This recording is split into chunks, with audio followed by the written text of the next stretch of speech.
Today on LA Currents. Beyond books, the LA Library provides more than what's on the shelf. John Szabo, the city librarian, offers us the cliff notes of all the community resources offered throughout the system. Next, after almost 25 years in the thick of things, John Maceri from the People Concern knows firsthand that to solve the homeless issue in Los Angeles, the long-term solutions need to accelerate faster than the problems. But to start, unanimously appointed to a second and final term as police chief, Michael Moore updates us on progress and challenges within the department, as well as plans and goals for the future of the LAPD.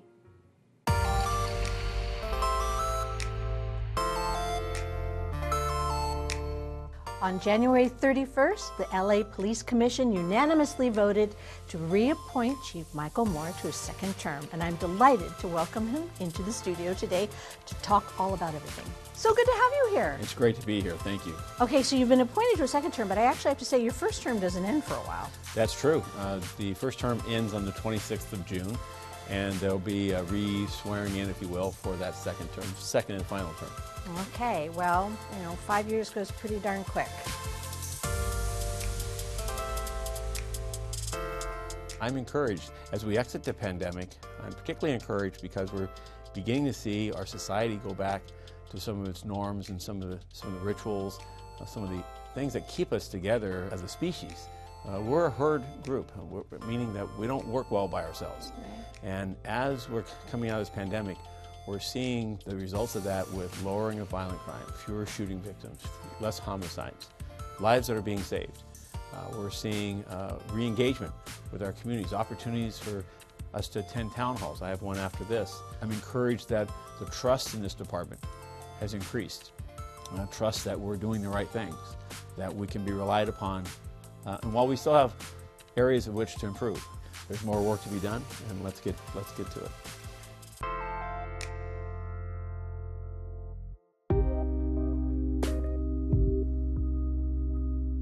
A lot of the tragedies that happened after the pandemic with George Floyd, et cetera, the impressions of the police had to be readdressed. I believe that community policing, relationship policing requires those underlying values to permeate the entire organization.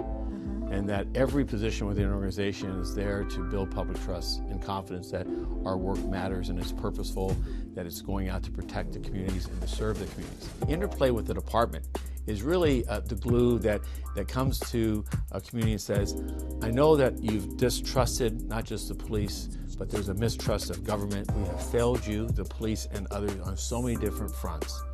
And we want to bring with a group of officers who have been specially trained and are committed to staying in your community for the next 5 years. We want to have them come and sit down and hear and listen to your experience, and to understand and to recognize and acknowledge the mistakes of our past, whether it's the police or others, and map a course forward that says what is important to you, and let's work together to improving the conditions of your community, and also understanding and improving how policing in your community meets your needs. And when we do something that is counter to that we recognize it and find, are there other strategies other than some of our traditional strategies? And what we've seen in the last decade is we did not see the same levels of violence increase in these communities. In fact, we now see reductions in violence that is exceeding the reductions by percentage that we're seeing as a city. We saw less police use of force, we saw fewer arrests, and we saw the trust in police go up. What are the big takeaways on how you see the use of force in emergency response situations? So I think that, first of all, it's ensuring that the public has accurate information about how often or rarely we actually resort to any level of force and the number of encounters that we have. We publish each year, and I encourage the public to go to LAPD Online, it's an online website, and look up our use of force annual report. We'll be coming out with the latest edition here within the next 2 or 3 weeks, and it'll report on all of this issue from 2022. But there's the last 7 years are still in there, and those reports will show that over the millions and millions of encounters, the vast majority of them, 95, 96, 97%, 98%, don't involve any force at all. But you never hear about that. Success often is not broadcasted. You don't know the things that you prevent. You can't count those, and you don't see if an arrest or an encounter or even a contact is without any type of conflict. Those just get bundled up as, well, okay, well, there's nothing to see here. But in reality, those are important because many of those instances had ingredients of conflict, had ingredients and levers that could have been pulled or could have been activated by a wrong approach by the policing. So the vast majority of the time, our officers come into tumultuous, uncertain, and complex situations, and they're able to safely resolve them, they're safely to find alternatives, to create time and distance, and to find ways in which not to have to resort to force. Now, last year, though, 2,200 instances out of the 1,600,000, 1,700,000, 1,800,000 encounters, we had to resort to force. The vast majority of those was using physical force that the person complained of an injury. The person wasn't nothing greater than that. But there was also 31 instances in which we resort to the use of deadly force. And in those instances, that's a reduction from the year before of 37. Our historic low is 26 and 27, which was the first 2 years of my tenure as chief. 26, 27, 31, 37, those are the lowest numbers that we've seen since 1990. That was the last time we counted, or that we have records of the numbers of officer-involved shootings. Those numbers have often exceeded 60, 70, 100, 110. So we've seen improvements, and we've seen improvements both by better policies, stricter accountability, better tools, and much more success in the areas of training. However, we still had, with 31 officer-involved shootings, 31 too many, and our effort is to have that number at 0.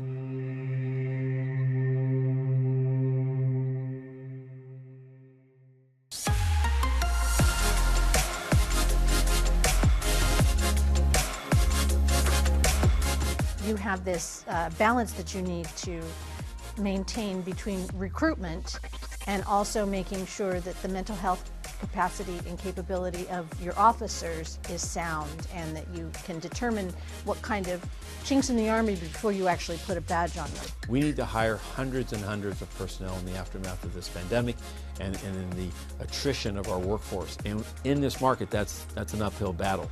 But what we're saying is a couple things. One, we're not going to lower our standards to meet those numbers. There are people who I've seen that mistake in the past.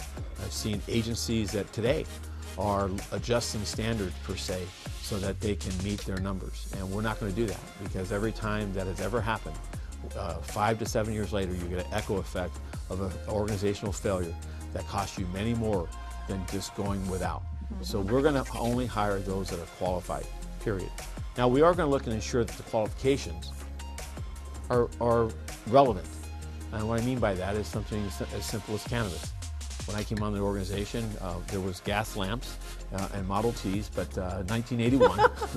But fast forward 40 years later, cannabis today is adult for adult use is a legal drug. It's a legal intoxicant, and so standards of yesterday in regards to the absolute prohibition of using cannabis, and it really, as recently as 5 to 10 years ago, if you admitted to using cannabis, you would not be hired. Today, that's different. So people need to know that our standards today are relevant to what our societal standards are.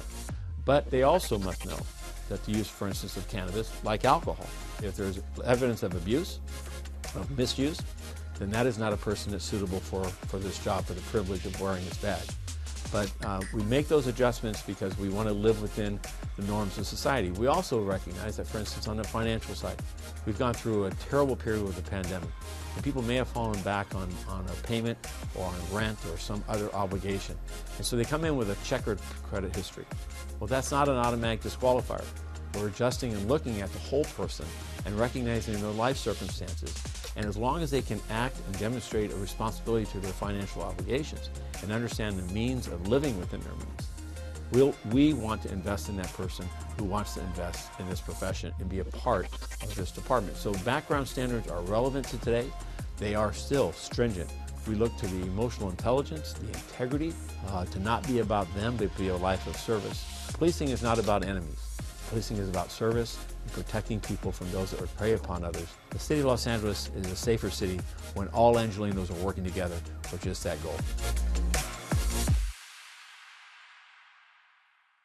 Keeping up with the times through technology and outreach, the LA Library serves as a dynamic resource for all of us. We visit the Central Library for the city librarian John Szabo to tell the tale.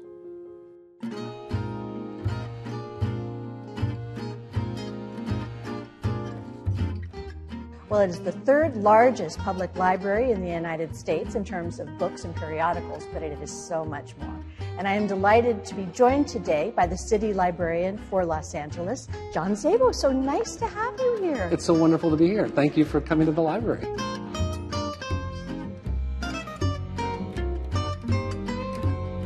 I have to say right off the bat, this whole complex is remarkable for so many reasons. You must love coming to work. I adore coming to work. I love my job, and you're absolutely right. The LA Public Library is full of surprises. The things that we do and the ways in which we serve Angelenos is so diverse, so wonderful, and we're all really proud of it here. So how have libraries changed over the years? It seems as if they're as vibrant and filled with life as they've always been, if not more. Well said. It's so true. I think libraries are more dynamic than ever, and I think they're absolutely more relevant than ever. And indeed, they have changed quite a bit over the years. And I think libraries, public libraries particularly, have been quite nimble in evolving with technology, evolving with the needs of the communities that they serve. We really want to be in all parts of the city and connecting with Angelenos in really meaningful ways. The access to technology, I mean, you just mentioned that, but I know that so many people come in and just to really utilize the benefits of the computers. Absolutely. Well, having that technology in our libraries is certainly important, but also making it accessible with, as you said, the fact that all of our libraries are mobile Wi-Fi hotspots. We have physical PCs, computers in all of our libraries that provide that access. And people use those computers to do homework, they use it to search for jobs. So, the library is not only a repository for books and information and talented staff to help people find that information, but we're also a place of active learning.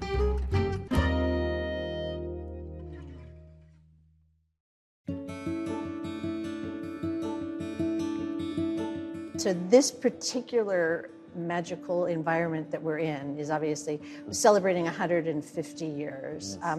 How did Los Angeles get the benefit of having a central library? How did all that happen in the first place? Oh, what a story it is. And it's a story for Los Angeles to really be proud of. And yes, we're in the beautiful Getty Gallery, which is one of the numerous gorgeous spaces here at Central Library in the heart of downtown LA.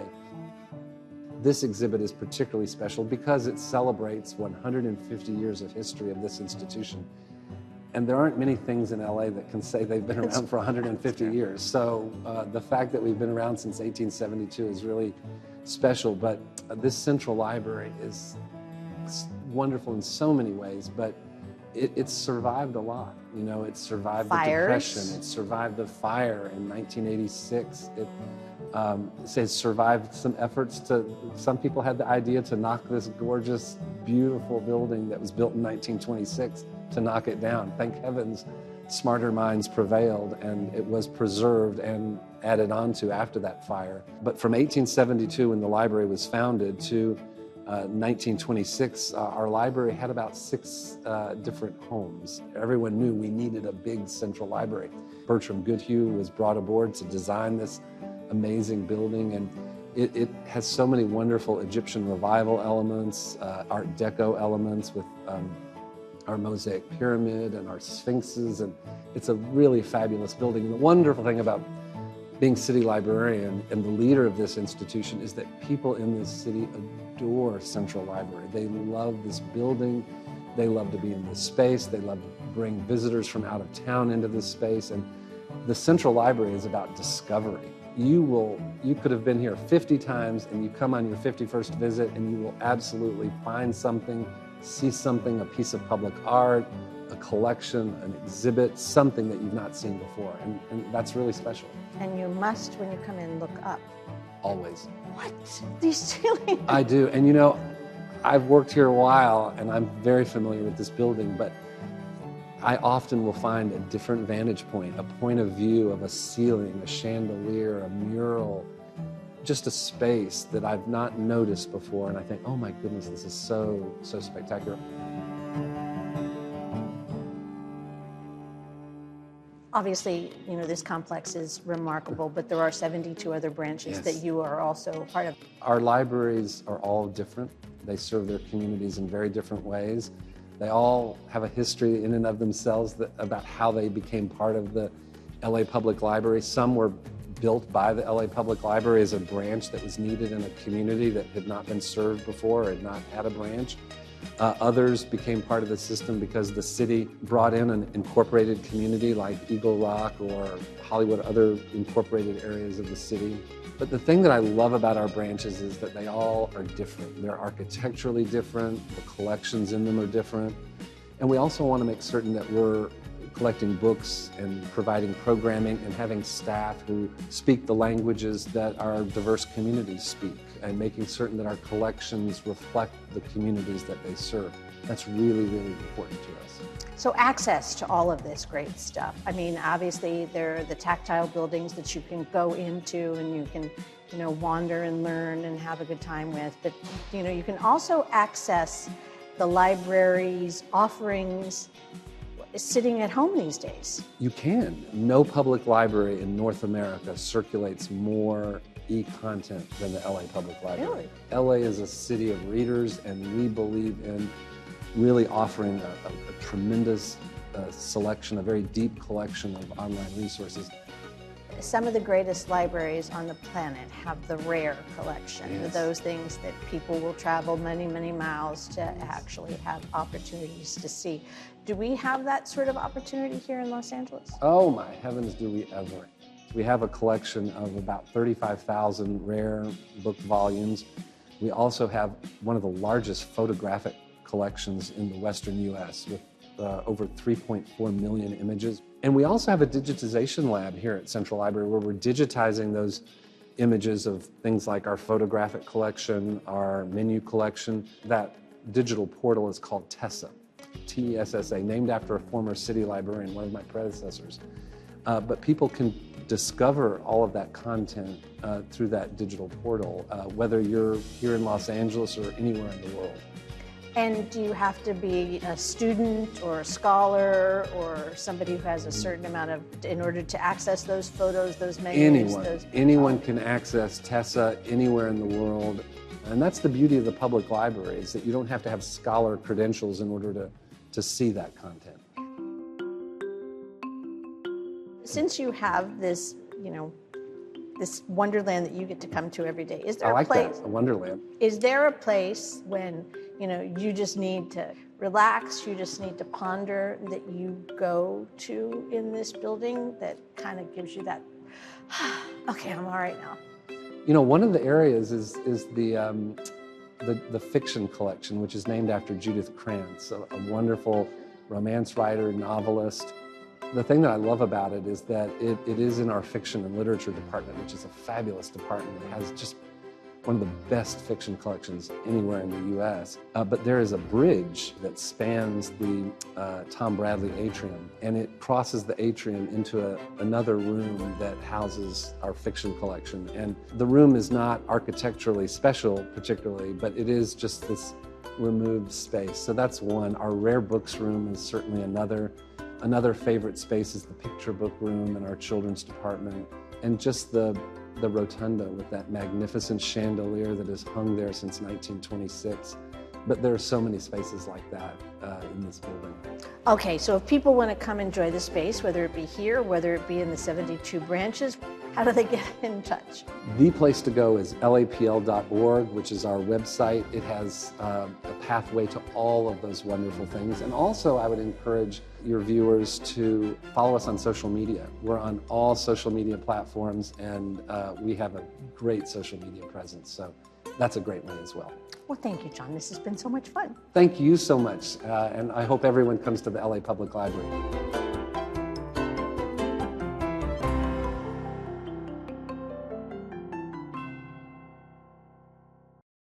Working one-on-one with those facing homelessness, the People Concern focuses on not just temporary shelter, but permanent housing. John Maceri examines how that strategy should be implemented across the city to get this crisis in check.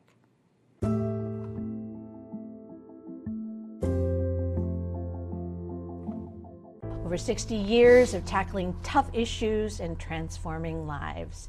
My guest today has witnessed it for over 25 years. I'm delighted to be joined by the Executive Director of the People Concern, John Maceri. Lovely to have you here. Thank you. It's nice to be here. That is a legacy of an organization in Los Angeles, working on some, how did the People Concern, which wasn't its original name, how did it actually come into being? Well, the People Concern was actually formed 7 years ago, 7 years next month, as a matter of fact, in the merger between what was the Ocean Park Community Center, OPCC, based in Santa Monica, and Lamp Community, based downtown in Skid Row. So this year, actually, the combined organization, we're celebrating the 60th anniversary of what was the Ocean Park Community Center. So we've been doing this work a very long time, and what a lot of people don't know is that Molly Lowry, the woman who founded Lamp Community, actually was the director at OPCC from 1976 to 84. Wow. Before she left to go downtown and start Lamp Community in Skid Row. So we have this very long legacy. You've been around since '96. I've been at the organization since 1999. 99, actually. Okay. Yeah. And you've seen a lot. Yes. Yeah. It's the work has certainly changed. I mean, we've seen, of course, the increase in street homelessness. We've seen the rise in the opioid epidemic, fentanyl. Now the challenges for the level of trauma of the people that we're serving has certainly increased over the years. The people that we serve have always experienced a lot of cumulative trauma in their lives. I mean, that's true for anybody who's been outdoors, and of course one of the major drivers into homelessness for women and children is domestic violence. So that piece of it really isn't new. I think what we've seen happen over time is that we're seeing people with much more serious mental illness. We're seeing people with much more chronic health conditions. We're seeing people who have been outdoors for a longer period of time, and we're seeing people experiencing homelessness aging. Just as the general population is aging, the people on the streets are aging as well. So the combination of all of those things, I think, brings particular challenges to the work. I don't know whether you can actually answer this question, but something you just said, you're seeing more mental illness.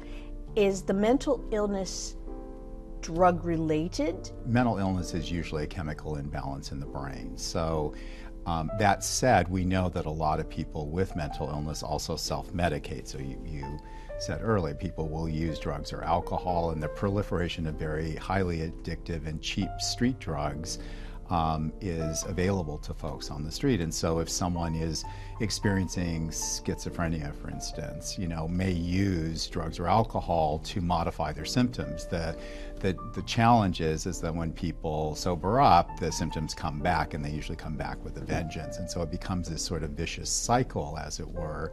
And then sometimes when we're working with people, it's not uncommon that they have co-occurring disorders, and sometimes it's difficult to know which came first, the mental illness or the substance addiction, because they're so intertwined. Okay, so the homeless count was just released as of when we're chatting right now. What has it told you? What have you seen from what the services you provide perspective? What it tells me is that we have a lot more work to do. Homelessness is an issue that responds to strategic and wise investments in resources. And what I mean by that, we've had a deficit of affordable housing for decades. That is a significant driver for people who cannot afford housing in Los Angeles. It's certainly a driver for people falling into homelessness, because the rents are increasing, wages are not keeping pace with the increase in rent. So that's a significant issue. We know that relentless engagement, moving people indoors, the mayor's Inside Safe initiative is a good example of really accelerating moving people indoors and then connecting them to permanent housing with wraparound services. So it's not just moving people into housing. Housing retention is really as important, probably more important than just housing people, because if people are moved indoors and they fall out of housing, we haven't done them any great favors. So those are sort of the four components, and I think what the numbers tell us is we need to double down on the things we know work, which is what I've described: relentless street engagement, some kind of temporary housing, or people are ready and units are available to move them into permanent housing as quickly as possible, and then wrap services around them so that they remain housed.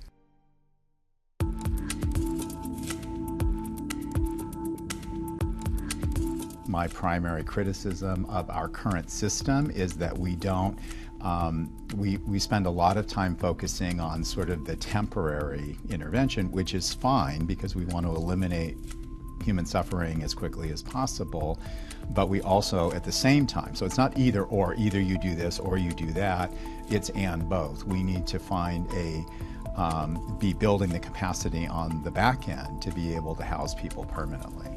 I think there are a few things that we could improve upon. One is, finding ways to create more permanent housing stock that doesn't just rely on building from the ground up. We do that through master leasing, for instance. There's been a lot of conversation about master leasing on motels for temporary and interim interventions, which is fine, but we do have private landlords and developers who are willing to make units available. All of those things together will bring more permanent units. To the issue that you raised about the mental health hospitals, we made a decision, in my opinion, one of the worst public policy decisions ever perpetuated on the American public, is that, we were sold a bill of goods that we were going to shut down mental institutions and we were going to build a robust community mental health system. Now, that's based on the premise that most people living with mental illness, most people do very well in community-based settings. When they have adequate housing and they have adequate supports, they actually thrive. But what we did is we took away the infrastructure on the hospitals with the promise of building the infrastructure in community-based settings. We never did the second part. And so today, our streets have become open-air asylums. And so we reap what we've sown from a policy perspective. That is harder to unwind now because we're not replacing those institutions. What we should be doing, though, is investing significantly in a community mental health system, in a robust system that provides easy access to care and treatment to people in real time. If we do that, then we will begin to see the reductions, of people living on the streets because they are shut out of care and don't have access. So if we do all of those things, we'll begin to see the impact in terms of street homelessness. Money is getting poured into this, and a lot of money has been spent on this entire tragedy. But are you feeling that it's going to help and that things will, in fact, get better? Are you an optimistic person at this moment in time? I am an optimist. I don't think you can do this work and not be optimistic. Homelessness responds to strategic, wise investments. By investing in permanent housing, the important work of relentless engagement and street outreach to create those bridges for people, in between, and, to really invest in care and treatment. I think it's important for anybody who's watching to understand that homelessness is not an intractable, unsolvable problem. That simply isn't true. We know exactly what to do. What we need is we need the resources, and we kind of need all the barriers to get out of the way and let us get the job done. If people want to learn about the people concerned, get involved, find out how they can help, what's the easiest, best way? Yeah, the easiest way is to go to our website, which is www.thepeopleconcern.org, and there's a whole list of ways to get involved, volunteer opportunities. We love volunteers. Certainly financial contributions are welcome, and advocacy as well. So there's lots of ways to plug in. Well, John, it's been wonderful talking to you, and I look forward to having you back so we can learn how much more wonderful things you are doing. Thank you. It's really been a pleasure. And that's a wrap on this LA Currents.